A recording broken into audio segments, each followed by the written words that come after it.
Good morning বন্ধুরা, আশা করি সকলে ভালো আছো। আমি সকাল সকাল তাওয়া বার্গার বানিয়ে নিয়েছি। প্রথমেই আমি ফ্রাইং প্যানে অল্প বাটার দিয়ে পেঁয়াজ কুচিটা ভেজে নিলাম। এরপর আমি দিয়ে দিলাম অল্প সয়াবিন, ছোট ছোট করে কেটে রেখেছিলাম, সেদ্ধ করে অবশ্যই ভালো করে ভেজে নিলাম। এরপর আমি দিয়ে দিলাম কিছুটা গাজর, ক্যাপসিকাম, ভালোভাবে ভেজে নিলাম। ভালো করে কষে নিতে হবে, একদম যাতে বড় না থাকে, একদম ভাজা হয়ে যায় যাতে। এরপর আমি দিয়ে দিলাম অল্প টমেটো কুচি, টমেটোটাও ভালো করে ভেজে নিলাম। দিয়ে দিলাম গোলমরিচের গুঁড়ো, কাশ্মীরি লঙ্কার গুঁড়ো, দিয়ে দিলাম চিলি ফ্লেক্স, অরিগ্যানো অল্প করে দিয়েছি, যেহেতু সকালের ব্রেকফাস্ট বেশি হেভি করা যাবে না, বেশি মশলা আমি দিইনি।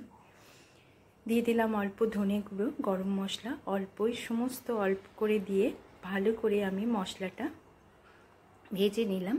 এরপর নুন চিনি পরিমাণ মতন দিয়ে অল্প কাঁচা লঙ্কা কুচিও দিয়েছি, খুবই অল্প।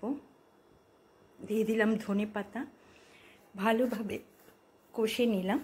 এরপর আমি বার্গারগুলো দুটো ভাগে ভাগ করে নিলাম। দিয়ে দিলাম টমেটো সস, সবগুলোতেই ভালো করে লাগিয়ে দিলাম। টমেটো সসটা না লাগালেও চলবে, ডাইরেক্ট মশলা দিলেও খুব সুন্দর লাগে খেতে। এরপর যে মশলাটা আমি তৈরি করে রেখেছিলাম সেটা দিয়ে দিলাম। তাওয়াতে অল্প বাটার লাগিয়ে, একটু বেশি পরিমাণে বাটার দিতে হবে যাতে বার্গারগুলো ভালো করে ভাজা হয়। এরপর আমি সমস্ত বার্গারগুলো দিয়ে দিলাম তাওয়াতে। সকাল সকাল এই বার্গার রেসিপি বাচ্চাদের টিফিনেও দেওয়া যাবে, বাচ্চারাও খেতে খুব খুশি হয় মাঝে মধ্যে, রোজ অবশ্য ভালো লাগে না। যদি মাঝে মধ্যে করা যায়, বাচ্চা বড় সবারই ভালো লাগে। দিয়ে দিলাম আরও বাটার, তারপর ঢাকা দিয়ে দিলাম। খানিকক্ষণ করে নিয়ে আমি অল্প চিজ গ্রেট করে দিলাম যাতে আরও খেতে সুন্দর হয়।